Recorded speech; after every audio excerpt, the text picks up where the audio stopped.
Assalamualaikum para pejuang. Ada sejumlah dokter dan ahli diet itu kasih cap jahat tidaknya makanan berdasarkan glycemic index. Astagfirullah, istighfar, wahai para ahli diet. Tapi ini mungkin bukan di Indonesia ya, melainkan di Kutub Selatan Ngidul Didi. Kalau di Indonesia paling-paling ikut-ikutan saja. Sebenarnya tuh ya, semua makanan yang mereka kasih cap jahat itu makhluk tak berdosa. Jangan salah loh ya, sebagai makhluk Allah itu yang indeksnya tinggi sekalipun mereka senantiasa bertasbih dan bertahmid kepada Allah, tapi kita tidak mengetahuinya. Demikian menurut ajaran agama Islam. Oh alah, kok menggok tadi tausiah. Sorry.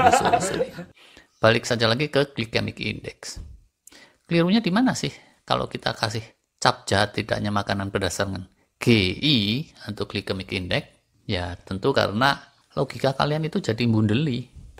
Ibaratnya ya, kalian itu kasih cap cowok-cowok jahat tidaknya berdasarkan seberapa intens mereka lirak-lirik, main mata, mengerling sama cewek-cewek.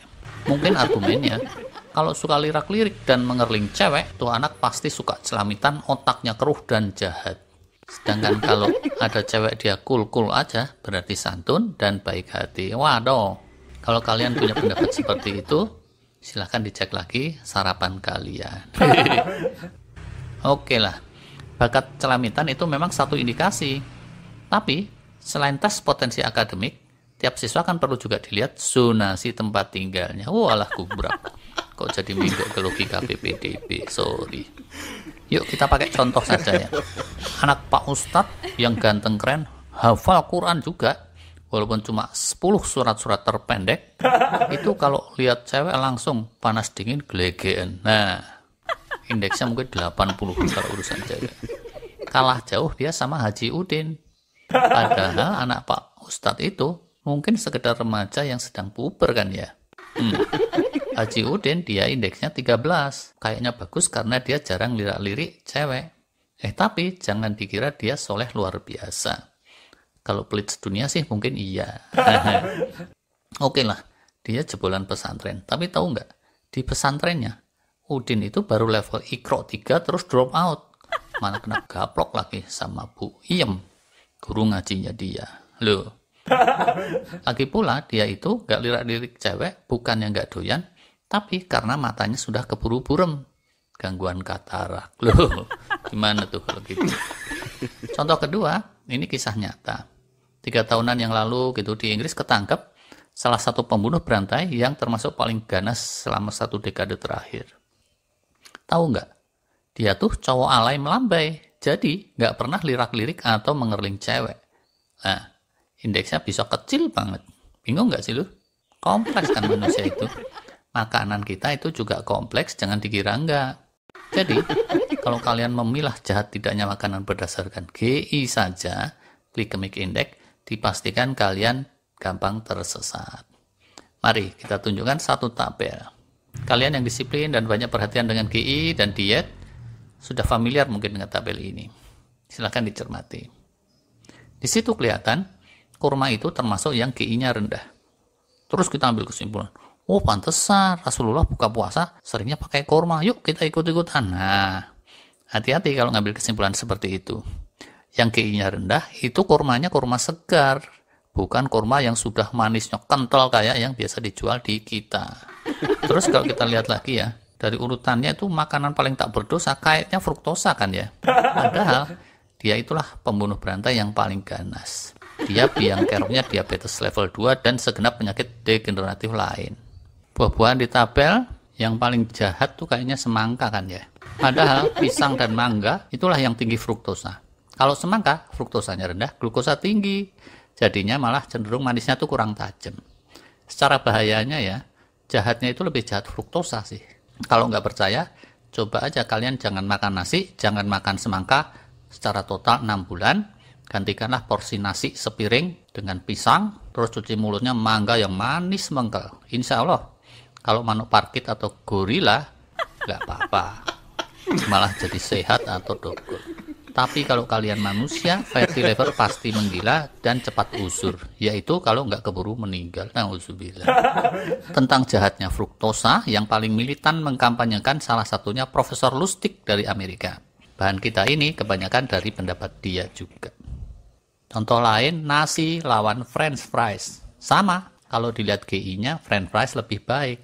Tapi tahu nggak, rakyat Cina masa kini geser konsumsinya ke junk food, mengurang nasi, nambah konsumsi french fries, hasilnya kasus diabetes malah meningkat pesat di sana. Biang keroknya sama, lagi-lagi fruktosa. Selain fruktosa ada radikal bebas, apa segala macam, dan seterusnya. Panjang lagi, betapa kita ini bisa tersesat kalau lihatnya hanya glycemic index saja. Madu sama gula rumahan atau sukrosa. Betul sih, kalau secara glukosa, madu lebih rendah. Tapi secara fruktosa dia lebih tinggi. Awas-awas. Kalau mau diringkas ya sedikit tentang penelitian Profesor Lustig, gini dia bilang. Kalau karbo itu agak mending. Gula glukosa itu juga agak mending. Tapi kalau fruktosa itu paling bahaya.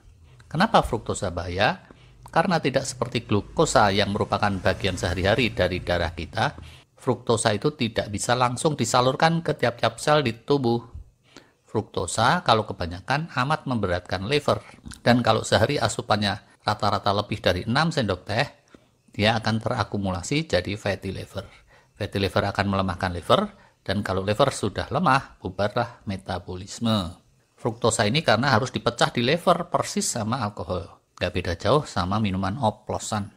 Jadi, kalau ditanyain ke Profesor Lustig, bahaya mana gula sama nasi putih, dia pasti bilang lebih bahaya gula. Kalau nasi putih atau segenap karbo, itu dimakan akan jadi glukosa, tidak akan bikin fatty liver, walau sejenak akan menaikkan gula darah, sedangkan gula 50% ya glukosa, 50% fruktosa. Dan fruktosa ini seperti alkohol, biangnya fatty liver. Saking kencengnya Profesor Lustig kampanye ini, oleh MIT sempat dibilang bahwa dia mengobarkan perang melawan fruktosa. One man against sugar. Jadi kalau boleh saran, saat bikin list untuk diet, sebelum sortir berdasarkan glycemic index, tandai dulu makanan-makanan yang tinggi fruktosa. Yang tinggi fruktosa ini tidak boleh dikonsumsi dalam jumlah banyak, harus ditakar. Dan per hari batas takarannya yang sehat itu 6 sendok teh saja atau kurang dari itu. Tapi balik lagi ke atas ya, makanan kita itu kompleks. Sudah paham fruktosa dan glycemic index, jangan dikira urusan selesai. Satu hal penting lain, porsi makan itu juga kalau kebanyakan melemahkan liver dan segenap sistem metabolisme.